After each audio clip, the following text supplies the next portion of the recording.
you ready to be inspired on the Fully Life podcast? This week we have my friend Ray, and we're going to hear a great story of transformation. So listen up. Hit the music.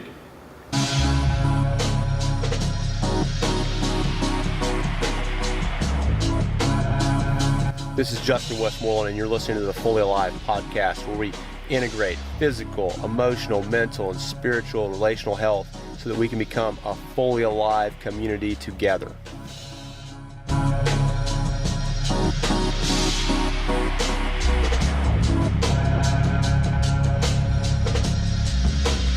Well, welcome back. It's been a while. We try to release these every week, but I'm Justin Westmoreland. This is sitting next to me, my friend Ray.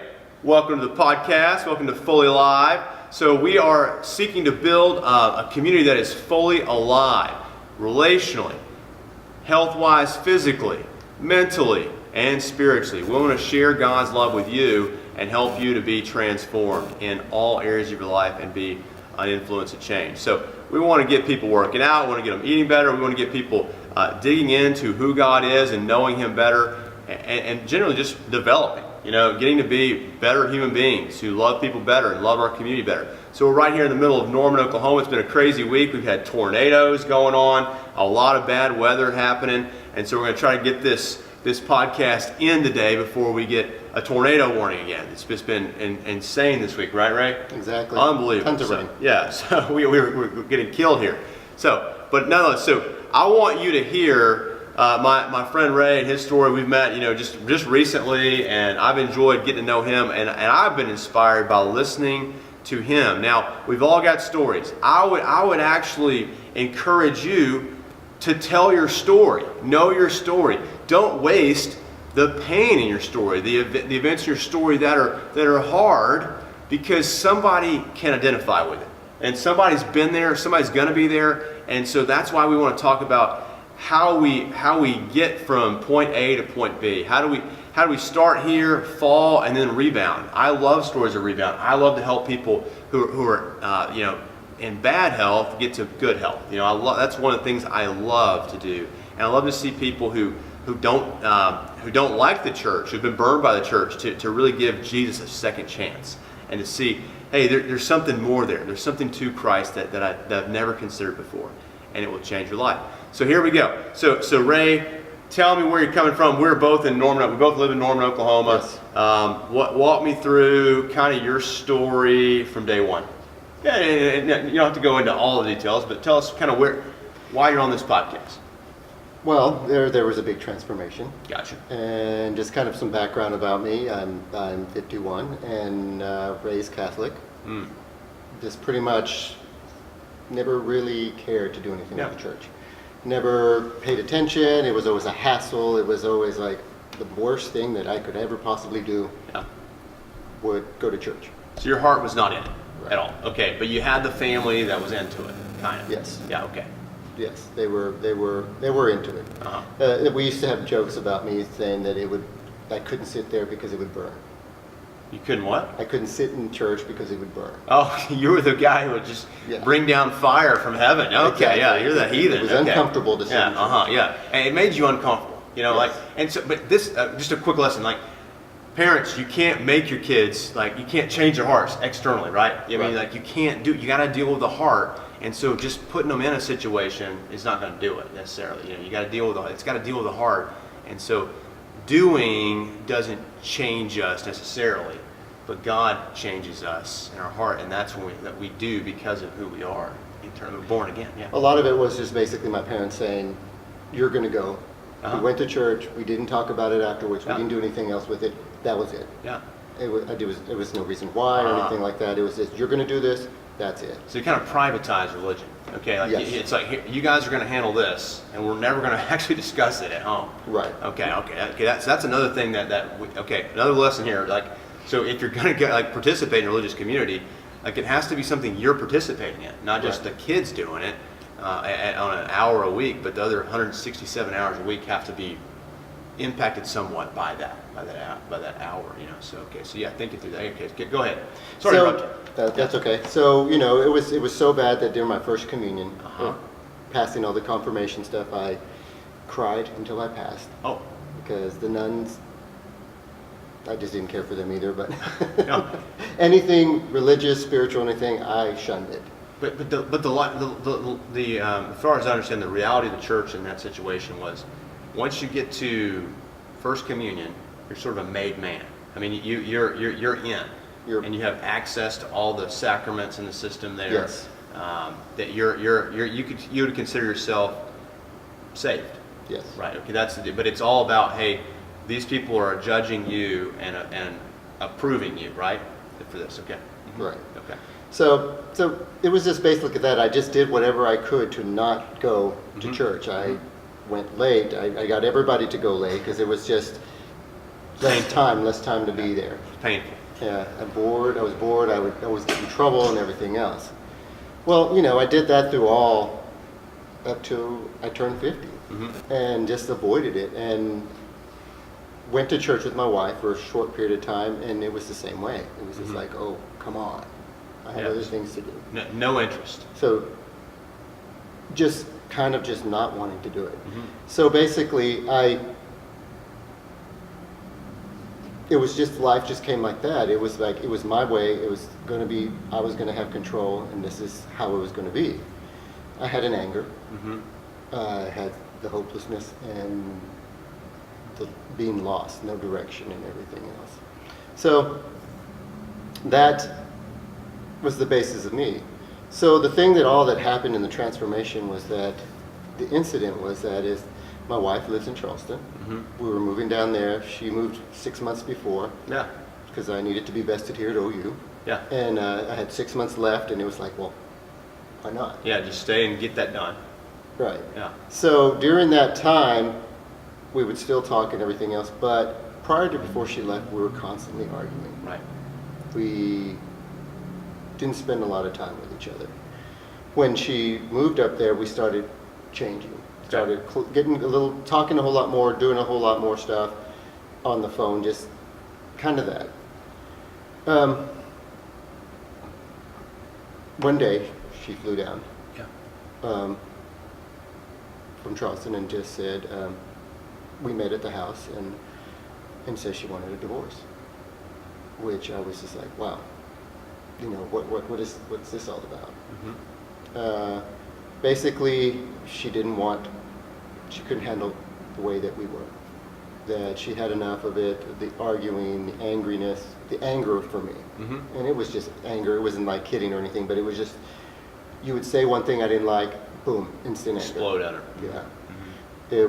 Whoever. Yeah, anybody, yeah. You mentioned your work. I did it at work. I did it to my family. At this time, my parents and my siblings and all that, we had no relationship. Wow. I had completely pushed them away. So she comes down, tells me that, and then leaves. Right. And I'm just completely just bewildered and have no idea what's going on.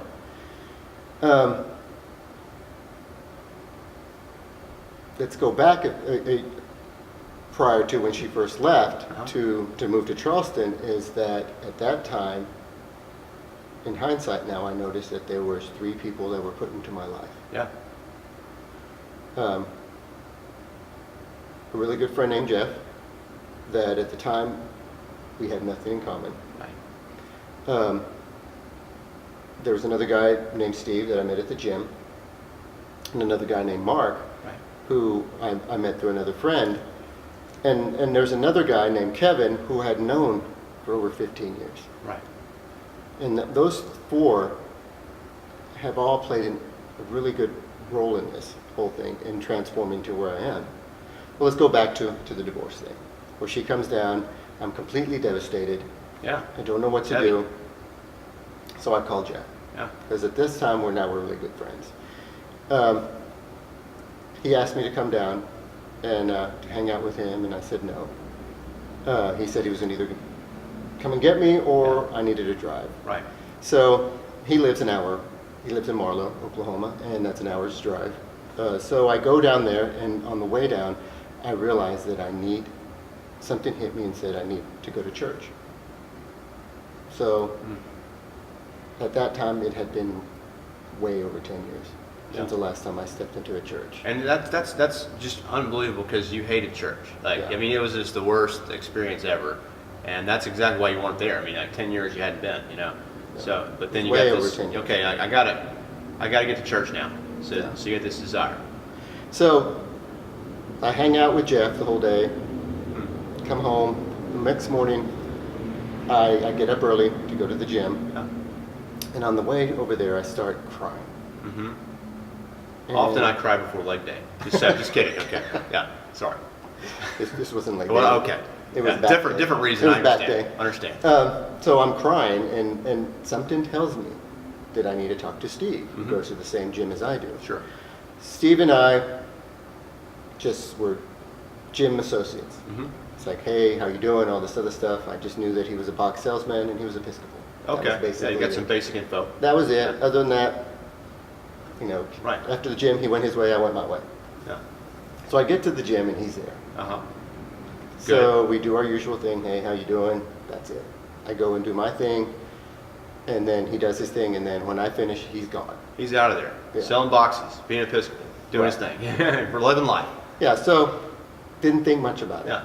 And I was like, okay, that was kind of weird. I guess that was it. Right. I was all supposed to do it. This time I'm kind of just sensing something, Mm-hmm. you know. And then, so I go to church.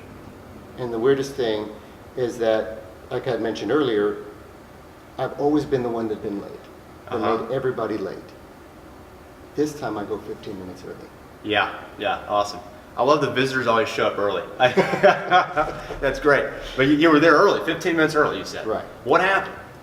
So I go in there, I sit down. And then McFarland's is a huge church. Yeah, it's a big So church. it's a big Yeah. church, Beautiful so- building, right. Right. So it's just kind of weird that I go into the middle of, down the middle area, Uh-huh. and then I feel this, somebody touch my shoulder. And I turn around and it's Steve. It's your guy, Yeah. and the it's- Episcopal guy. Yeah, the What's he Episcopal. doing there? Yeah, so it's just kind of weird, and so I look at him, and he's like, come and join me. So I go and join him, and we sit down, and he goes, tell me what's going on. Right. So He knew. at that time, I tell him everything, and I'm We crying. knew something was up, yeah, but you let him know. Right. And when I finished, he looked at me, and he said, we'll get through this. Right. So his friendship, huge. Right. And just reaching out to you, saying, "Hey, I'm going to help. I want to help." That is big time. Yeah. Lesson, kids. If you feel like the need to say something, to ask how someone's doing, let me help. Like, do it. This is a huge transforming part of your story. Right. This is the big turning point. Yeah. Of everything.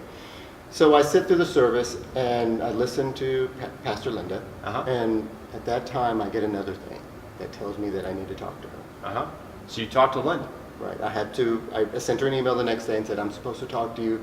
You're supposed to get me to the next step. And she followed up with you and you got together? Right. Lesson to pastors, please respond to emails. I need to hear that. Okay, yes, okay. You never know what's behind that email. You never know what's happening. So at that time, Steve and I are talking daily. Yeah. And just kind of touching base. Just he wants to know where I'm at and everything else, so it's fine. Then I plan to go to Charleston, and this is all within a 2-week period. Uh-huh. So the day before I fly out, Steve comes up and gives me a Bible, Awesome. and never had one. Okay, wait, okay. You grew up in America, Oklahoma, never had a Bible. Grew up in West Texas. Oh, okay, okay, even better. Yeah. Full of the land of the Catholics. Yeah, right. But there's tumbleweeds everywhere. But people know the Bible. I mean, Right. like there's churches there. Okay, so, but you never read the Bible. Never touched one, never. Never put your fingers on one. Right. Okay. We had one at home, but we weren't allowed to touch it. Yeah, family Bible. No one messes with that. Right. It was okay. the perfect. It On the looked table great, where it everyone looked can great see in it. the living room, and it was one of those that cost maybe $200, and Yeah. they were just like, "Don't touch it." That's right. It's So- oh man, that's like that's the whole reason you don't get a Bible. You get a Bible so it can look like this puppy right here. Exactly. That thing is jacked up. Okay, so it's a nice expensive Bible, but you use it, right? It's meant to be used. Right. Okay. So he hands me the Bible, and he says, "Begin with Mark." Okay. Good. Hey, good practice, by the way. Start with one of the Gospels. Mark's a great one. Yes. Good idea. So when I fly, Uh huh. when I go to, I had been to, this had been like my 5th time going to Charleston. Okay. Within over 6 months, 3/4 Right. of a year. And so usually I go through Dallas or Chicago. Okay. All the flights that I looked at had to go through Denver, Okay. which made it an hour and a half longer. Yeah, it's just backwards. Yeah. So I was like, okay, so I start reading in the airport in Oklahoma City. When I land in Charleston, I finish. And it was kind of weird because it was kind of a timing thing. Sure. It was like right when she said we're about prepared to land. Put your stuff I'm away. there. Yeah. You I finished reading Mark Ah. and everything, and so Huh. I just kind of the thing that I got from Mark was just Yeah. don't be afraid, Yeah. just believe. Just believe. Like that. And Why would you? I mean, like, was it Jesus? Person, work? What was it about Jesus that you're like, okay, I can follow him. You know, I don't have to worry. I can believe in him. What was there something that stood out to you? no, all this was brand new, so Yeah, I the whole didn't, thing. you know, Yeah. I had no idea. Yeah, you never read it. It was just all I know was that I was not to be afraid and Uh-huh. trust it, Right. and trust whatever this is. It at the wasn't. time. It wasn't just show up at church and be a good kid and like everything will work. It was like just trust God through this. Jesus is with you. Right. I mean, like there's a whole difference when you actually encounter Christ and like the Bible's different. And I like tell people this all the time. Like, how's the Bible different than your book? Well, it's the only book where we meet God. You know, it's like a book of Abraham, a biography of Abraham Lincoln's great. You know, and you learn something, Right. but you don't meet God in that book. You know, this is where God interacts and speaks to His people. Well, my whole thought about God and Jesus at the time yeah. was that basically God was the head honcho. Jesus' assistant, he's like the secretary, the Okay. assistant secretary. Okay. If he needs a paperwork signed, you get it to He's them. a secretary. So that was my whole thought. Gotcha. And so Blew your mind. who to believe, I didn't know. Yeah. But I knew that I needed to Mm-hmm. believe in what I was reading Mm-hmm. and everything. So from that point forward, it was like I had to have an open mind. Mm-hmm. And since then, I have been on this incredible journey Yeah. that has completely changed everything, has affected everything in my life. Yeah. And sometimes it's just hard for me to believe. Yeah. I mean, yeah. And- It's what a life. And the people that it's brought me to, and the people that had me help, and everything else, there's just words not for it. Right. And it's just, within the first month, I didn't realize anything. Sure. I started reading the Bible daily. After I read Mark, I read Job, and just kind of was like, okay, this is weird. It's tough sledding. Yeah. Right. Mhm. Then I started doing the Psalms and the Proverbs together, Right. and started doing that. And then I started journaling. And then my thoughts started changing. And life just started looking. I cried a lot. Yeah. But that was expected. Sure. for the situation. Yeah. But it was just, it wasn't a lot to do with the marriage. Mhm. It was stuff that I discovered about myself. Yeah. And With the related. anger stuff and all. Yeah. Mhm. So at this time, I'm meeting with Steve once a week. Okay. Me and him he wants to mentor me. Yeah. So he's like, we meet every Tuesday, so we're starting to do, we start reading stuff and then we start talking about it. Beautiful. And so I'm reading more and more and everything else. Jeff is just very supportive. Right. And so he starts reading with me. He buys me a study Bible. Good. Kind of start looking at stuff. Yeah. And then Mark is Pentecostal. Oh yeah. So he knows. So it's a little different background. Right. And he can Yeah. quote it. He knows the Bible. He's been studying. Yeah. He's Yeah. been studying for years.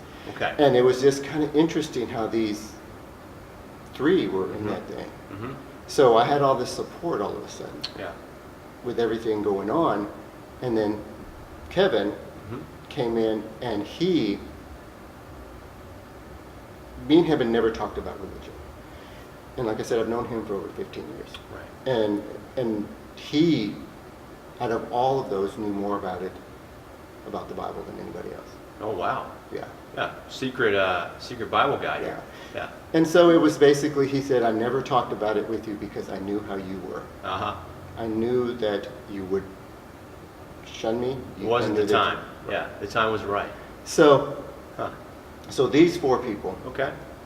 came out and they helped me through this whole point Right. in studying. And it comes to find out is that Steve is Mr. Wisdom. Uh-huh. Jeff is Mr. Honesty. Right. Mark is Mr. Compassion. Uh-huh. And Kevin is it's Wisdom, Honesty. Truthful. Sure, yeah, truth, yeah. Truthfulness. Is it knowledge guy? Patience. Yeah. Okay. Patience. Okay. Gotcha. He's Yeah. he's a patient. But they all bring a different thing to the table. Yeah. That's helped you. Right. You know, and that's big. You know, right? Because we talk about relational health on the podcast and the church, and it's like, you know, we have gifts. You know, not just for ourselves, but to deploy for the sake of God's kingdom. You know, and that's I mean, we have. I mean, God's made us wonderfully. I mean, and you have some. I bet those 4 guys are on a podcast right now talking about you, and they have a name for you, Mr. So and So. You know, because you bring something to them. You know, that they lack it. You know, because we all have something we're lacking. You know, 'cause, I mean, that's part of who we are. You know, we're made to be in community. Then we have the fall in play too, because we, you know, with sin entering the world and the rebellion of Adam and Eve, there's broken pieces of us. You know, we're not functioning optimally. We have, you know, something about us that we're missing. You know, whether it's character or just, you know, limitations in our life, you know, and rebellion against God. We got something missing. You know, and so we need people to help us along. You know, and we're not going to be strong at everything. Every one of us is going to have strengths and weaknesses. You know, Right. different personalities even. So thinking through how we fit. You know, some of us going to be more task oriented. Some of us going to be more relationship oriented. Some of us going to be slower moving. Some are going to be fast moving. Right. You know, so God's bringing together this big group, you know, big church, a kingdom, to accomplish His purposes. You know, and all these things. I mean, like they're providentially, they're all coming together just the right time. And Right. so and God in His mercy has gotten you in the best shape of your life, I would argue. You know, spiritually, physically, relationally, mentally. You know, it's all there. You know, the pieces are coming together. Now, that doesn't mean you have had, you know, no obstacles, right? Okay. Oh, there's been tons of Uh-huh. Yeah. So Still when you going come on, so. when you come to Christ, it isn't just rainbow and unicorns and all the things. Just all the bad stuff goes away. That's right. It's not it, right? Well, the thing was that went away Mhm. was that, like I had mentioned, the anger. Okay. Yeah. There was always that anxiety, and it was always me trying to have to take control. Mhm. And the thing that happened was that all of it went away. Yeah. You know, The heart is different. Yeah. Your heart. the way I looked at things, the way I dealt with things. Okay. And it was like, you know, prior to all of this, I also hardly had any energy. Yeah. You know, I had gone to the doctor, got all the Uh-huh. tests on why my energy level Yeah, is right. so low. You You're know, in a bad place. yeah, I was working 12-hour days, and you know, Uh-huh. I only get 4 hours of sleep anyway, but No rest. Yeah. that's all I need. Yeah. But so the thing is that during this time, and when I say this time, was at about a 2 to 3 month period when everything was changing. It was like the anger just disappeared, Mm-hmm. the anxiety just disappeared. I was still getting 4 hours of sleep, but I had tons more energy. Mm-hmm. Mm-hmm. So you had a new Lord of your life. Yeah. You know, like if you're serving these lords of your life that are taking your life away, there's going to be some anger, some bitterness, some angst. And the weirdest thing is that I would work 12-hour days. Yeah. You know, I would get 4 hours of sleep. Yeah. And I would come home and I would read to 3 or 4 hours. Ah. Online. Oh, so there you go. So you had this energy to explore the gospel. Explore Christ. All right, stay tuned for part 2 of Ray's story of transformation.